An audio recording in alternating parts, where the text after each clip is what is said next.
Hey traders, welcome back on the Pursuit of Wealth for another daily market recap. Today is Tuesday, December 15th, and in today's video we're going to discuss the blow off top, which I discussed in yesterday's daily market recap with MindMed, and news came out today saying that they were raising $50 million at a share price of $4.40 Canadian. So we'll dive into that article in just a moment and some charting on MindMed and some overall broader markets as well.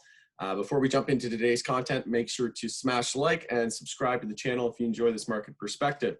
So first, again, we'll go through some news and events as usual. If you're new to this channel, we have a set schedule. We usually go through the news and events, and then we go over a broader market analysis of the crypto, the cannabis space, and SPY and the overall broader market. And then we dive into a little bit of individual analysis and then a summary at the end. So we'll go over the news and events here. So we saw that the Dow rebounds, rising more than 150 points as new stimulus is on watch. So FDA also backs emergency use of Moderna's cure in a critical step toward approval. We also saw that Warren Buffett was urging Congress to extend relief for small businesses and essentially calling it economic warfare. President-elect Joe Biden wins electoral college vote, cementing his victory over Trump. So we also saw that it was Mitch McConnell congratulated Joe Biden today and warns Senate Republicans not to reject the victory. So more and more people starting to acknowledge it. We also had Russian President Vladimir Putin congratulating Joe Biden as the US president. And the EU announces sweeping new rules that could force breakups and hefty fines for big tech. So again, this has been something I've been talking about for a while on this channel, something that we'll need to continue to monitor, as this could very, very high chance that this could tank the tech sector if there's any, momentum, if more countries and governments start to enforce the same laws. It could break up tech, and as we know, the S&P 500 is heavily weighted in tech. So again, this whole V-shaped recovery in the market, whatever you want to call it, K-shape, V-shape, it's all been attributed for the most part to the technology sector. So if the technology sector were to fall apart, we'd have to see other sectors like the healthcare and the biotech and the financial sector pick up the pieces. But again, it's not the end of the world, but we'll have to continue to monitor it and see if there's more countries that follow suit. So as mentioned, and the title of the video suggests, MindMed announces 50 million bought deal public offering. So what is a public offering? It's essentially them diluting their shares. So they're going to be raising an aggregate of 11,364,000 units at a price of $4.40 Canadian. And that's offered with Canaccord Genuity. So obviously when the share price starts to skyrocket and you see 100-200% gains, this is something that we've talked about on this channel multiple times, that you need to be on the lookout. Every time a stock goes 100% or 200% or 300%, in the back of your head you have to continue to ask yourself, do they need money? Are they making revenue? In MindMed's case, no, they're not making any revenue. And they're not a recreational play. It's based on only strictly medical and the medicinal market. So it's really dependent, their business and their revenue is really dependent on FDA trials and approvals and clinical trials. So as we know, they need money, and we're no stranger to that. We all know this. We know that they don't have any revenue, so we need to be on the lookout. So again, what do you say if something runs 100 or 200% and they need money? Always be on the lookout for a potential dilution news. And that's exactly what happened today. They took advantage. We had a blow off top. I mentioned it in my video from yesterday. We essentially finished the candle with a doji and a bearish reversal candle. We were well outside of the daily Bollinger Band, and we pulled in today and hit a daily higher low. And look what the low of today was, 417, rate at that 440 price. So we closed right at that 444 as the closing price. The public offering was at 440. So again, we'll dive into the chart here a little bit deeper, but I mentioned this in my video yesterday. You were given a day's heads up. Again, when something runs, so from all the way down here at $1, this is just back a month ago. So it's literally run 600%. When something runs 100, 200, 300, 600%, you need to always have in the back of your head, what about money? Do they need to raise? Are they hurting financially? Do they need to raise money? Are they a company that dilutes?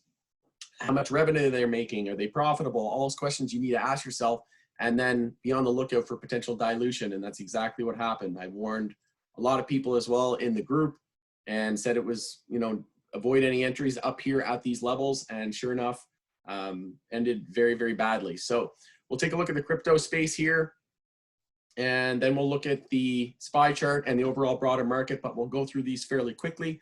Bitcoin trying to test the all-time highs, currently sitting at 19,504.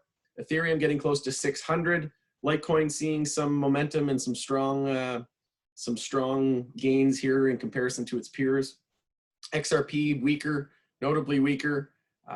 Did get up to about 48 cents there, but we're starting to pull back and just looking for a 15-minute higher low. ADA, Cardano showing signs of strength as well, one of the stronger names, and Link also in a 15-minute uptrend, potential 15-minute higher low being set. So that's where we stand. Again, we had this daily equilibrium on Bitcoin that broke bare, and now based on the size of this move, we're just going to anticipate a daily lower high at some point compared to the all-time high. So once we top out, we'll look to consolidate, potentially touch EMA 26 or 12 for a daily high or low, and then get back into a daily uptrend. And we have increasing bull volume as well. So again, based on the size of this move, bulls have about 10% or so to form a daily high or low. So Bitcoin bulls are pleased with the daily chart at the moment. I highly doubt we're going to break through the all-time highs and go straight into a blue sky breakout. Obviously, if the stimulus bill, I think there's a meeting on that here as we speak. So if there's any developments here in the next few minutes or hours or into this evening, into overnight, into the futures market, we'll see that through the futures market charting. But essentially, we're just anticipating a daily higher low at this point. But again, if we get stimulus news, we could easily pump up on some hype and euphoria and max FOMO mode. So we'll jump into this SPY chart here. So into the end of the day, we were watching, I believe we had a rising wedge on SPY. Yes, we did. So we were watching this 2-minute rising wedge. So we knew to be potentially looking for a bear break. We were watching the high of yesterday as well as the potential resistance zone. And once we initially lost this falling wedge, or sorry, rising wedge bearish, I knew to be looking out for potential back tests. I can't count on, you know, in my head how many times this has happened. But we essentially had the back test fail into a lower low and a 2-minute downtrend, but we didn't get any follow through. So I said, if we lose 369, I would be worried. And we held to 369. We tested it again. And on that double top is where I recommended going short on SPY. And then sure enough, from there, we had a solid 0.5% or 0.2% of a pullback, and then into a new lower low. And then we had a 2-minute uptrend into the end of the day. There was an MLC that came in for 1 billion sell as well, but bulls bought the dip into the end of the day. So we did have increasing bull volume there as well, but just taking a look at the daily chart. Let's get rid of these lines here. So daily consolidation was underway. We changed the hourly trend, I believe. So we are, yes, we are. So we now are, that's what we've been watching. We've been looking for an hourly trend change. You could say, let me just take the extended hours here. So the low, high, higher, low, lower high, higher low, bull break. So we're essentially double topping at 369.79 here. Yeah, we didn't get close to that resistance. So we are pulling back a little bit here after hours. We'll monitor that as a potential double top. But at this point, it looks like the daily higher low is now set here at 363.26. But again, need to see that follow through tomorrow. Bulls bouncing off EMA 12 here on the daily, but really need to see that follow through tomorrow. Personally, I'd like to, in order to be really confident that the daily higher low is set, I want to see us break 369.79 first thing tomorrow and break it convincingly, get over 370, and then all-time highs. So that's where we stand on SPY, up over 1.3% on the day. QQQ daily bounce still underway from the higher low established down here at 298.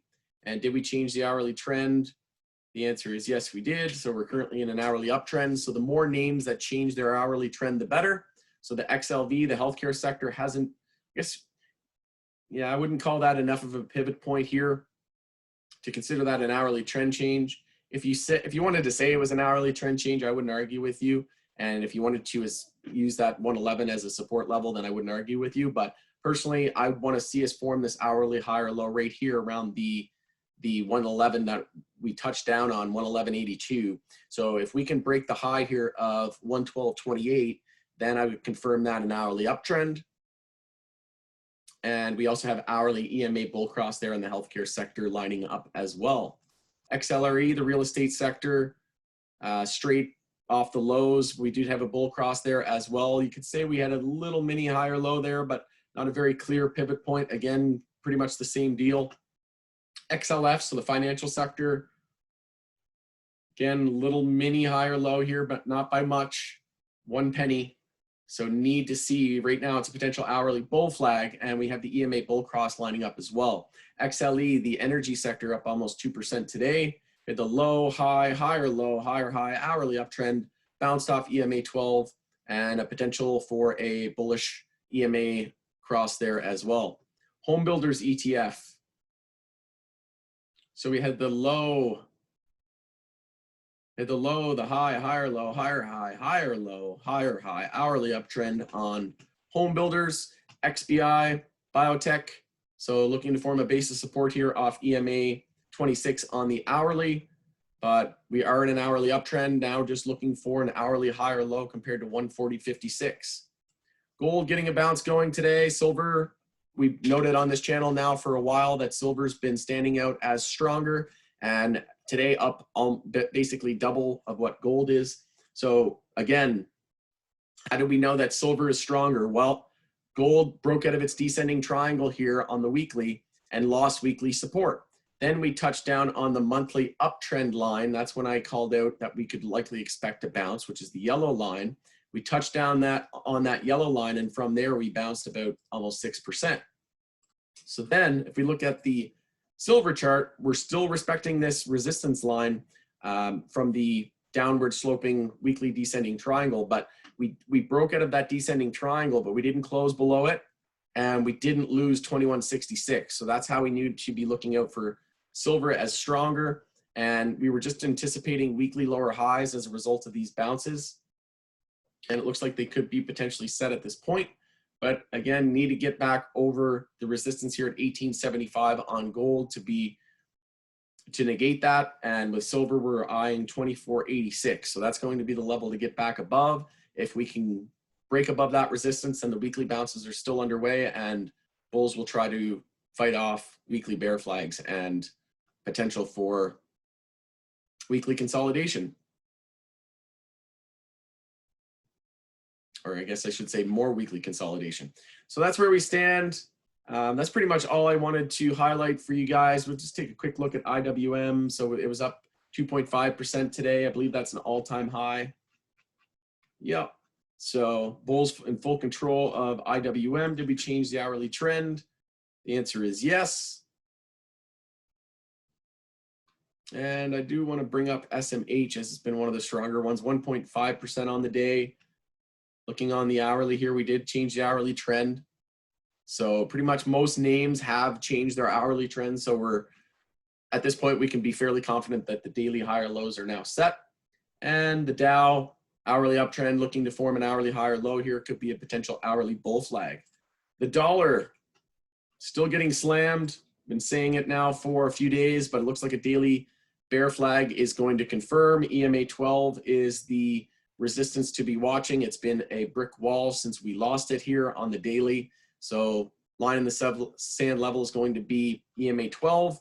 If we don't break above that, then we'll just anticipate more daily and more consolidation. And if we do see follow through from here, then we'll look to a potential daily bear flag follow through.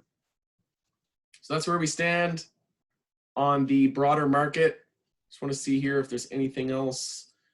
It's pretty much all I had for you guys. So let's take a look at the MMED chart. Just gonna bring this down here.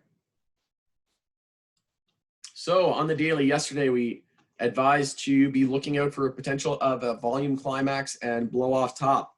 And then sure enough, overnight, we had the news come out about the offering at 440. So if you entered any time yesterday, you are now red, and now you're essentially trying to salvage a bad trade. And depending on how much, depending on how bad that gets, that's going to be entirely your call. But we could potentially bounce on EMA 12. We could potentially bounce at EMA 26. We don't have any daily high or low from all the way down here at essentially $1.93. So we could drop, like I said in yesterday's video, 60% and still be in a daily uptrend. So that is not what you want to be. You don't want to be entering at these levels after running 600% all the way from $1 a month ago. I mean, it's just, it doesn't make any logical sense or common sense to be entering there. Obviously, you're probably going to get a chance, an opportunity to buy cheaper. And if you did buy yesterday, I'm sorry to hear that, but maybe you need to just check in with yourself and wonder, just ask yourself, are you, did you make that trade because of FOMO? Did you make that trade because you were revenge trading, because you were going to enter back at $2.50 or $2 and you didn't? Or you were going to enter at $3 and you didn't, now it's at $6, so there's so many different reasons that you can beat yourself up. But I mean, at this point, it's still a potential daily bull flag as well. So we want to see hourly trend changes, and we still haven't hit hourly oversold. So we could potentially be heading to hourly oversold, and hourly oversold, it's usually a good entry after a huge daily bull move, looking for a daily higher low. So I'd like to see a potential test here of EMA 12. We can get in on EMA 12, which is at 353. That would line up for a nice extreme hourly oversold conditions. And like I said, when you're looking for a daily higher low, hourly oversold are generally is usually a good opportunity. And we also have EMA 12 looking to cross bearish through EMA 26 on the hourly as well. So again, a lot of confluence pointing to a lower price here in the short term. But like I said, I would potentially be holding off on any bullish entries at the moment. Maybe you're a patient bull and you want to wait for at least an hourly trend change back to the bulls. Once we confirm an hourly uptrend, you enter and set your stop below the low, which would be the low of today at 417. Or maybe you're patient and you're waiting for a touchdown, an hourly oversold, and you're looking for a quick day trade to flip on that. Or maybe you're looking to hold long term. You want to scale in on a few orders. Maybe you buy a little bit here on the daily high or low. Maybe you buy a little bit around the 350 level. Maybe you buy another tranche around the 250 level. So again, let me know in the comments below if you need any more help on that. If that wasn't clear enough, let me know. If there's anything else you want clarified or any help with, just let me know. I'd be happy to help. Or any other tickers that you have as well, just drop me a comment in the link or in the section below. So that's where we stand on Mind Medicine, just looking for the daily high or low. So again, all about the hourly chart, and can we change the hourly trend? So we have a lower high every single candle for the last, well, since the all-time high for the last 11 bars. So as soon as we break the high of the previous hourly candle, that'll be step number one, and we can be confident that the hourly bounce is underway. But again, I'd be just looking for hourly oversold into tomorrow. So that's where we stand. Congrats to the bulls and the longer term bulls, and congrats to the bears over the last day or so who entered in the face of adversity and and those hungry bulls that were just charging wide open. And obviously the bears got followed through today. So that's where we stand on the MindMed chart. Just taking a look at ABNB and Dash, just taking a quick check in on those. So down another 4% today. Airbnb Dash was down, I think, yeah, almost 1%, 0.69%. So still consolidating. Did we change the hourly trend? Low, high, higher, low. Resistance to break is 160.98. If we break that, then we can be confident that the daily bounce is underway. ABNB didn't change the hourly trend yet. So pretty much the same boat. Need to change those hourly trends to be confident that the daily bounce is going to take place. We also have a lower high every candle for the last 4 days of trading in the company's history, but we do have declining sell volume here. So again, if you bought any time in the previous 3 days, you are now red and you're managing a red position. And this is why I just take FOMO out of the equation now. I don't care. I really don't care that I missed, you know, I could have bought on this day. I could have bought here, you know, you could have make up a number of excuses to say, you know, I could have done this, I could have done that. But at the end of the day, the law of probability says that when you buy something that's gone up 100% from its IPO, and when they interview the CEO and tell him that, you know, the company is essentially worth double than what he thought it was going to be worth on the initial public offering, you know, he was even blown away. So again, when max euphoria and hype is in the market, that's when you need to start looking the other way, and do not let FOMO kick in, because it will burn you and you will be humbled very, very quickly. So that's pretty much where we stand on those. That's pretty much all I had to mention. Space was down 7%, over 7%. INSG consolidating here today. Those are notable losers. DFLY was up over 30%. So Dragonfly, drone delivery. Riot was up over 11% with the strength in the crypto market. Neo flexing up over 6%. Apple, big day for Apple, up over 5%. So congrats to the bulls there. And checking in on the MJ sector. So we had some nice moves here into the end of the day. HEXO leading the day here out of the tier 1 names. We had OGI up over 10%, PWR up over 10%, then HEXO. Oxley did well as also, and Aurora, Tilray, CGC. So a lot of the tier 1 names and tier 2 names getting the brunt of the move today. RIV huge, Sundial down on the red list, but we were looking for hourly trend changes and we did not get them. So maybe you're a patient bull and you're waiting for an hourly trend change. So a lot of people in the community today were asking what's going on with marijuana. Is it breaking out? And we knew to be looking at potential hourly. We were looking at 4-hour oversold today on CGC. We did touch down to 4-hour oversold with that lower wick there and pre-market. And then at the open today, you could have entered on a nice oversold bounce play with the $25 area as support, and nice like round psychological number. And again, just looking for an hourly higher low. So bulls are pleased with the size of the bounce here. We bounced about 6.5% from the lows. So we have that much room to form a higher low and change those hourly trends. Once we confirm the hourly trend change back into an uptrend, we also have EMA 12 here acting as resistance. So we can get above EMA 12 into tomorrow, break the high of yesterday, which is 26.96, and the high of today, 26.78. Then we can be confident that the daily bounce is underway, but need to change those hourly trends as well to be absolutely confident that the daily high or low is now established at 25.03. If not, if we don't change the hourly trend and we break to a newer lower low, then we'll look to 23.42 as the last daily support level. So that's pretty much where we stand. ACB was up almost 7% today. APHA up over 3%.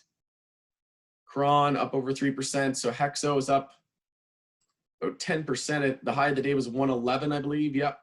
So HEXO did change its hourly trends. We had 102, a double bottom at 102. We had a high of 104 into a higher high. So we are in an hourly uptrend here on HEXO. So you can see we had the 95, the low, the high at 102, higher low at 99, higher high 115. Next resistance, key resistance to be watching into tomorrow. And we also had this uptrend line here as well. And we had that higher low established here at 102. Now we're looking up to 115 resistance in an hourly uptrend, just essentially looking to confirm that hourly higher low at 102. Break above 115 and we can be confident of that.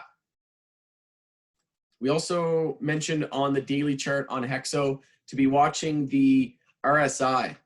So the RSI had a lot of prior resistance here at this level. And I knew to be looking out for past resistance acting as new support. We also had this uptrend line here on the daily, which I knew generally, for the most part, what the media says to do is you usually do the opposite and you'll be fine. But we also, when we're looking at levels, right, when we do technical analysis and we know that people are day trading, we know that people are trading, are just traders, we know that when people see levels and when enough people, cling on to a pattern, we know to potentially expect an overshoot, right? Because if everybody's expecting it and everybody has it on their radar, these market makers are smart, the market is smart, and they know that. So they'll generally fake you out. And that's what happened here is we lost that uptrend line, but look where we bounced. Right on that red line that I drew back from all the way back in when it listed on the NYSE back in 2018. So that's exactly where we bounced. Absolute perfect signal there. You would have got faked out on the uptrend, but you would have held that, you would have stayed in your position. I personally didn't sell. I bought more today on the dip, looking for this daily higher low, flipped it a couple times as well just to reload cheaper, just constantly getting more shares than I had before. I think I'm up to about 60,000 shares now on HEXO, but congrats to the HEXO bulls. And we also had the weekly EMA bull cross. So EMA 12 is now at 87 cents and EMA 26 is at 86. So we have a confirmed EMA bull cross. I'll want to see us close the week out though with EMA 12 higher than EMA 26. If that does happen into Friday, we got 3 more trading days. If EMA 12 is higher than EMA 26, we'll consider that 100% confirmed that we have a bull cross, and we'll look into some potential gains into next week. Look what happened on Canopy when we had a weekly EMA bull cross. We had an upward spike of about 68%. So again, past performance is not indicative of future results. So, and these are 2 different tickers. So a lot could happen. We could have bad news come out. We could have good news come out, which could even amplify this even more. So again, very, very strong chart. I haven't seen a chart this strong in a very, very long time. The HEXO chart, we're in a monthly uptrend, weekly uptrend, daily uptrend. We have a weekly EMA bull cross. We had a golden cross. We had the 100-day moving average crossing through the 100-day moving average crossing through the 200-day moving average. It's just an extremely, extremely strong stock at the moment. We also had some price upgrades as well. So we had, just taking a look here at the community. So we had HEXO Corp, ATB Capital Markets raises to sector perform from underperform. HEXO Corp, ATB Capital Markets price target from 120 to 120 from 85. They also raised to sector perform from underperform. Canaccord Genuity raises target price to 125 from $1. MKM Partners raises fair value to 130 from $1 Canadian. So we also had CEO Sebastian on Yahoo Finance today. So you can check out that interview. It was really, really good. You can tell he's just extremely confident in the company, confident in their earnings, confident in their future. So that's pretty much where we stand in terms of Canadian MJ. So let's take a look at US MJ. So TAT was down almost 10%, GWPH down over 3%.